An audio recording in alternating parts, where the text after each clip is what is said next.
There's nothing in your life that will top seeing a live WWE Dynamite. Oh, JR, I honestly think it's time for you to hang up that black cowboy hat for good. I'm Charles Rentham with my review of AEW, not WWE Dynamite. It's the last Dynamite episode in Daily's place for a month until they're back for a homecoming on August 4th. And then hopefully for at least a year, they're out of Daily's place. It does provide a great atmosphere, even with no fans. They did the best they could. They provided memorable matches and moments, good, bad, or indifferent. And as they slowly brought fans back in, smaller crowds and then fuller, hotter crowds, there were some cool moments. And it is nice that they were able to produce content. You know, Dynamite, Dark, then, you know, recently Dark Elevation and their pay-per-views. And sure, there's been ups and downs, but it has been a hell of a goddamn journey for 15 months, you know, them shooting and, you know, fighting through the pandemic and everything. And now they're going back out on the road. And hopefully the venue changes, the different cities, the hotter crowds, it'll freshen up the product. Also, in regards to the intro, look, I get that accidents happen and botches happen. JR has been doing this a whole lot lately, though. I mean, it's been over the past, I'd say, at least year.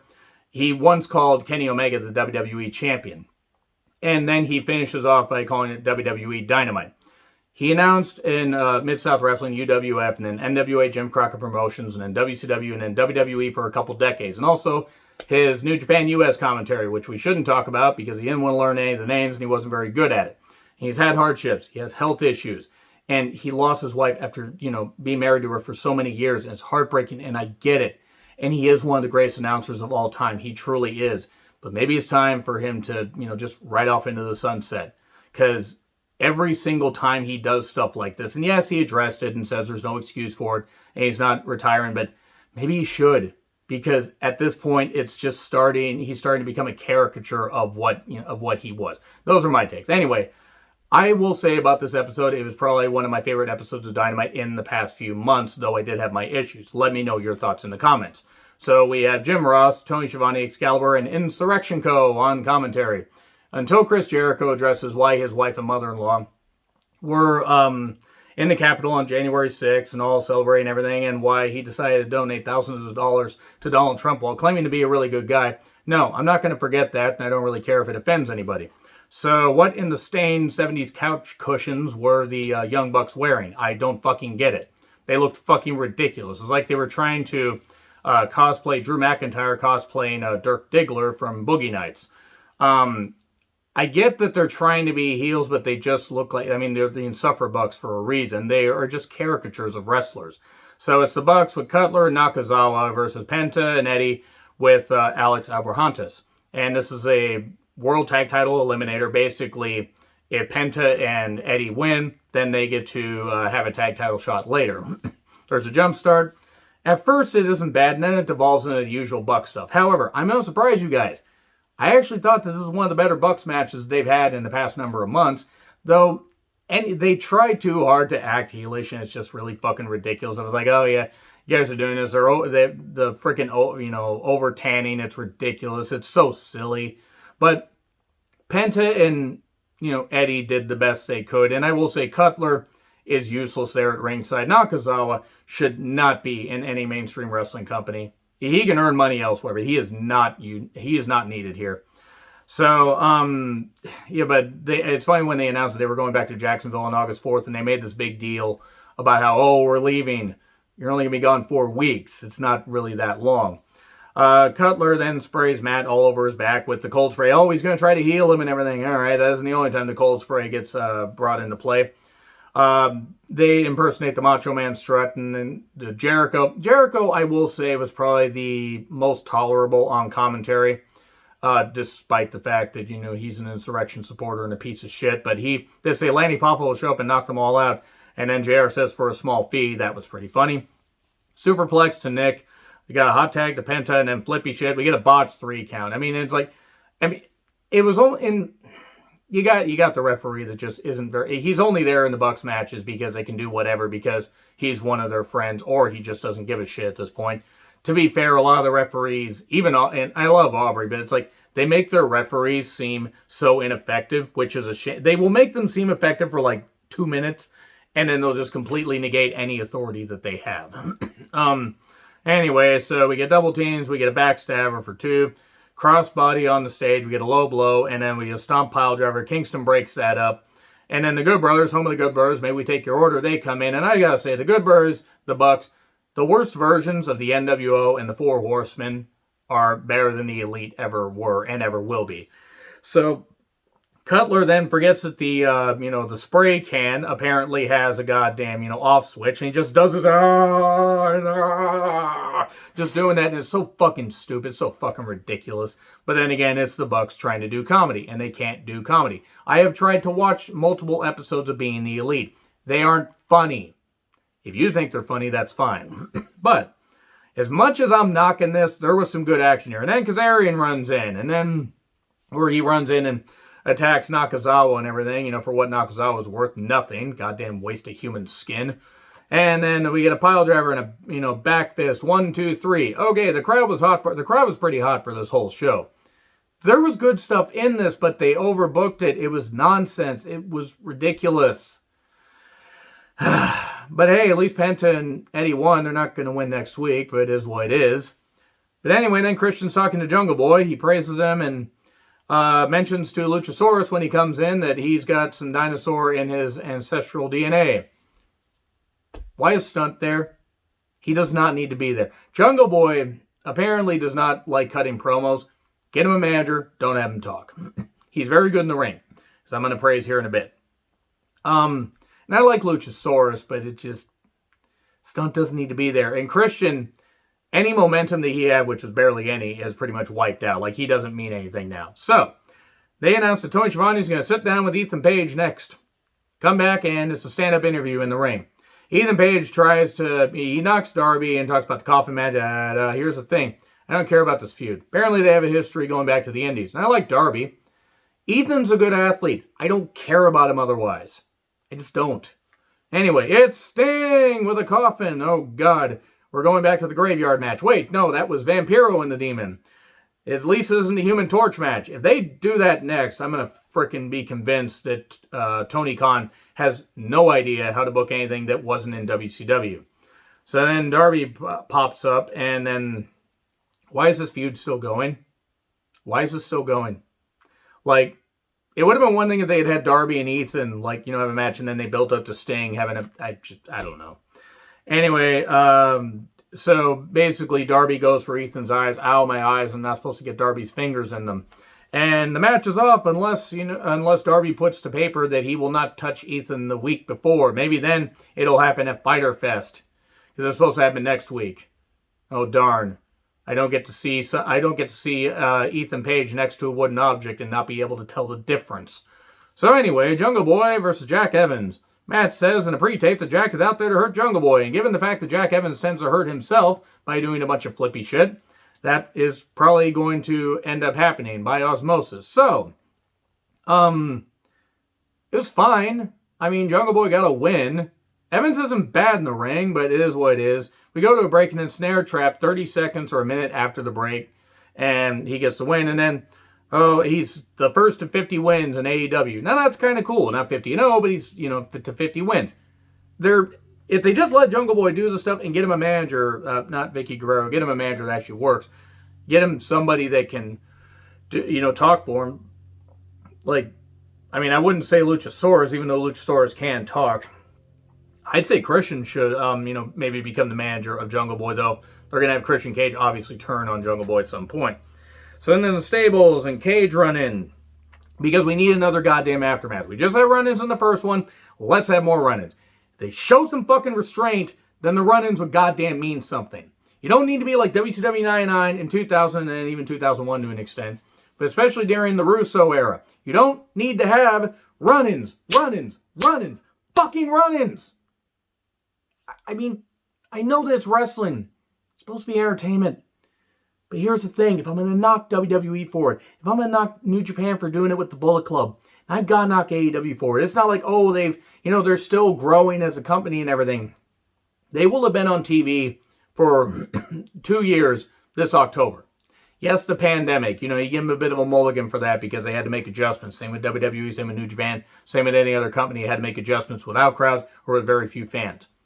Now it's gotten ridiculous. Since the whole winter is coming, lull event, I've taken the kids' gloves off and I've, stopped giving, AEW so, many chances when they give them chance after chance after chance after fucking chance.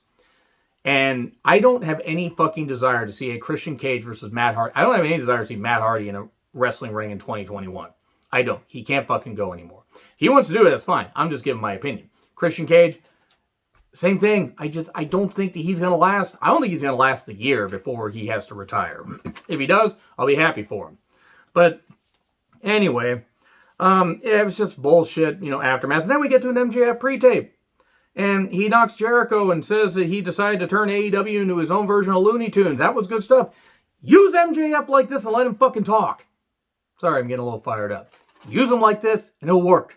Anyway, he has stipulations before facing Jericho one last time and how he'll take out Sammy first and everything. And okay, good. Andrade then talks to Alex Abrahantes, who, works on the Spanish commentary team. And he's going to face Matt Sydal at Road Rager. Wait, Matt who? Get Zelina Vega into fucking AEW and have her manage Andrade. This whole pairing with Vicky doesn't work. Have Alex fucking manage him. If you can't get Zelina. Give Alex a goddamn stable. Omega coming out trying to channel 2004 Triple H, except without the talent, without the ability to make the championship mean something. And with that, look, if you think that Omega's a great wrestler, that's fine. He can do flip-de-doo-dah shit, and he can do all that. I see him try to do wrestling moves, and he looks like a goddamn cow on ice. Looks like he doesn't know what the fuck he's doing. And this has also exposed him is not, one, he can't cut a goddamn promo. He doesn't know what the fuck he's doing. Doesn't know what the fuck he's saying. He says there's no one left, taking time off and everything. Jeez, wonder what this sounds like. He's taking time off, but he's got other titles to defend and all that. And then the Dark Order shows up, and Omega says, oh, go back to your video games and stuff like that. It's funny that Omega knocks people for playing video games. I'm not knocking people for playing video games. But we all know that Omega does. It is what it is. Play your video games. Have fun. I don't fucking care. They're video games. A lot of fun. Anyway, Cowboy shit chance because Dark Order says, well, there's one guy that you won't even mention him by name. Oh, no, what the... It's like, you want to face him. You know that he deserves to face you. He's really, highly ranked. And Omega doesn't reference him by name. Now, I'm not the biggest fan of the Dark Order, really. I mean, I don't hate any of the guys. The gimmick ran its course before Brody came along, and then Brody gave it some new life, and then unfortunately Brody did pass away, and rest in peace, Brody Lee. It's gotten to the point now where they're just comedy guys, or they're back to being comedy guys. Here's my question, because I was discussing this with somebody, online. I was discussing this with somebody in Messenger, that is, while I was catching up on this. That's why you're getting the review late, because I had to sleep. There are 8 of them, right? Why didn't they just beat Omega down until he agreed? Because Cutler wasn't there, the Bucks weren't there, the Good Brothers, home of the Good Brothers, maybe we take your order, weren't there. Nakazawa, for what he's worth, waste of human skin, he wasn't there. Callis wasn't there. Maybe they could have beat the shit out of Callis for what he's done with his invisible hands, allegedly. But no, they could have beat Omega down. Nope, they just look like goose and then they walk off. Now, I know Omega's got injuries, but you could do it in a way where he's not going to get hurt. But anyway, Pillman Jr. pre-tape. It's personal. He put his hands on Griff Garrison. He's going to beat him up. He sticks up for his friends. Okay, Pillman Jr., they made it seem, like he was going to possibly give Miro some competition. Then he faces off against the Redeemer. Better than the Reamer, Miro. I'm not here to judge, but anyway, TNT Championship match. Pillman Jr. jumps. He jump starts, and then Miro takes over. Air Pillman for 1. Jericho, of all people, calls it Air Pillman. Of course, that actually makes sense. He would call it Air Pillman. And then all the other kids, and they're pumped up, super kicks, and then game over for the tap out. That's pretty much it. Wasn't a bad match. If they fucking featured Miro like this, it would have mattered more. Now it's like it's hot, cold, hot, cold, hot, cold. They're just managing to try to, to barely scrub the dirt from that Arcade Anarchy bullshit and all the other stuff before. And now they had him go toe-to-toe with Evil Uno. They should have had him beat Evil Uno in about 5 minutes flat, but it is what it is. He beat Pillman Jr. as quick as he should have beat Evil Uno. And Pillman Jr., had a couple good flashes, but it was obvious Miro was going to win. And then Paige is upset at the Dark Order. And then they're all like, well, why are you upset at us? We were trying to stick up for you. And Evil Uno even says, you tried to pump me up for the TNT Championship saying, that I could do it, that I could do this, and we feel you can do this. And Colt's like, well, you're afraid of failure, but, you can fail, but you got to keep going. Motivational speaking from the Dark Order. Team Taz, well, not Cage and Starks, but Taz, Hobbs, and Hook! I'm not going to forget how Shivani said that, and I love Shivani. But anyway, it's Cage versus Starks on July 14th. Starks is medically cleared. That's good. I hope he is, because a fractured neck or any kind of neck injury, that's a little bit scary, but hopefully he is, because Starks is really good on the mic and really good in the ring, and Cage is also there. So anyway, Britt and Rebel versus Nyla and Vicky. Not a trained wrestler. Jericho with the understatement of the century, or Insurrectico. So anyway, this is a mess. Nyla gets a table during the break. Vicky should never be she shouldn't be in any wrestling company, in all honesty. She's added nothing to Nyla. People say, oh, they're the Vicious Vixens. She's the Cougar, whatever. She looks like she got mauled by a cougar. She looks like that one. She actually looks worse than that one lady that unfortunately got half her face torn off by the cougar. And now I'm gonna knock Vicky, and I don't fucking care if anybody gets upset because she's a piece of shit, and she's shown that she's a piece of shit. So anyway, so yeah, Vicky makes a mockery of wrestling. She's not a trained wrestler, and she wasn't any good in 2010 when she was there. She did a horrible frog splash at to tribute Eddie in that 10-woman tag that shouldn't have happened. So knee drop off the top on the Brit. Rebel breaks it up, but then I think she's holding her knee, so she either dislocated or tore something, and it's unfortunate. Now, they did get her out of the ring. It was a little bit, Nyla was even like, oh, here, get over here. Nyla actually took the initiative, because the referee was ineffectual. So anyway, Nyla gets knocked off the goddamn rope to the floor, and then lockjaw on Vicky, so maybe that'll teach Vicky to vote for the goddamn wall, you piece of shit. And then Nyla blindsides her and then beast bombs her through a table. Britt, that is. Would have been better if she had done it to Vicky. I don't think Vicky could have taken that bump. Not at her age. But yeah, I get why they had Vicky in there, but it was embarrassing to watch. It did serve a purpose as far as Nyla and Britt, building towards that. It's going to happen in a couple weeks, I think. So, Road Rager card, that's in Miami next week. Wow, they got to travel all the way to Miami. So, Bucks and Penta, or Bucks versus Penta and Eddie for the tag titles. And then we get QT and Cody in a strap match. Andrade and Matt Sydal. Hager, Santana, and Ortiz versus FTR and Sean Spears, I believe, of the Inner Circle. And then Conan and Tully are in the, Wardlow. I actually think Wardlow is going to be there because Hager's there, and they got to have at least one big guy that isn't a stupid Proud Boy that shouldn't ever talk. Speaking of which, we get a pre-tape where Hager decides to talk, and that was a mistake. Jericho and MJF are going to have a face-to-face. Statlander and Cassidy versus Bunny and Blade next week. Oh boy. So, Sammy versus MJF. Good. Really good. Seriously, this was really good. I encourage you guys to go out and check this one out. They did some really, really good shit. Starts with one-upping, some showmanship. They did good stuff here. MJF being a dastardly heel, thumb in the eye, and beating him up. And both these guys are going to be big stars. I saw MJF at a couple indie shows, the first few indie shows I went to. And you could tell he was going to be something. I met Sammy Guevara a couple years ago. Really nice guy, really, talented. Works hard, whether he's in front of 200 people or, 5,000 people or 10,000 people. And we get a barricade whip by MJF. That was pretty brutal. And Sammy selling his knee for a bit. MJF takes over. Sammy does fire up eventually after a few minutes. Hits a variation of the Cactus Clothesline and the tumble over the top.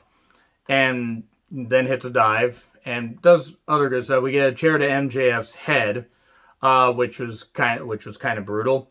And then into the crowd, and Sammy just dives and does this incredible dive where he just rotates. Really, really good shit. I really enjoyed that. It was as good as what Ricochet did to Morrison, but there was no crash pad. But hey, you know what? Safety. Want the wrestlers to be safe. Both were equally as cool. And then MJF does the tombstone off the ropes and hurts his knee. I hope he was just selling, but I think he actually may have at least tweaked it a bit because that looked pretty brutal. Great move, though.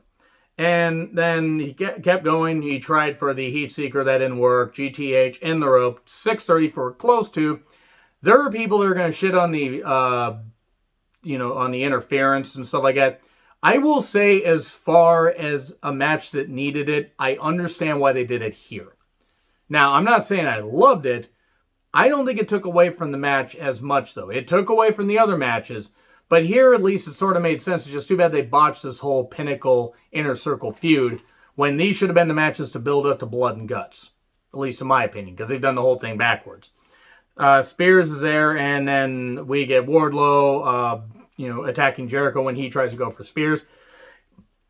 Gets tossed off the stage or whatever, and Jericho takes a lazy fall, which I'm sure it could have hurt, but here's the thing. The only thing Jericho's hurt recently is his pride. And then chair to Sammy's head. MJF covers for 3, and they, They, celebrate. And then we do a video package, all the pandemic moments, or at least as many as they could. Celebrities, all that. And Brody Lee clips, which got to me because it's unfortunate that Brody Lee passed away. It is. It is really goddamn sad. And then, of course, JR finishes off with, there is nothing in your life that will top seeing alive, WWE Dynamite. I do want to say the video package, I get why they did it because of the pandemic era, but it's just funny. Thanks for all the memories, Daly's Place. Oh, we're going to be back in a month. Oh, well, it is what it is. Anyway, let me know your thoughts in the comments. Like, share, subscribe, Twitter handle in the description. I'm John Ritlin. I'll see you soon.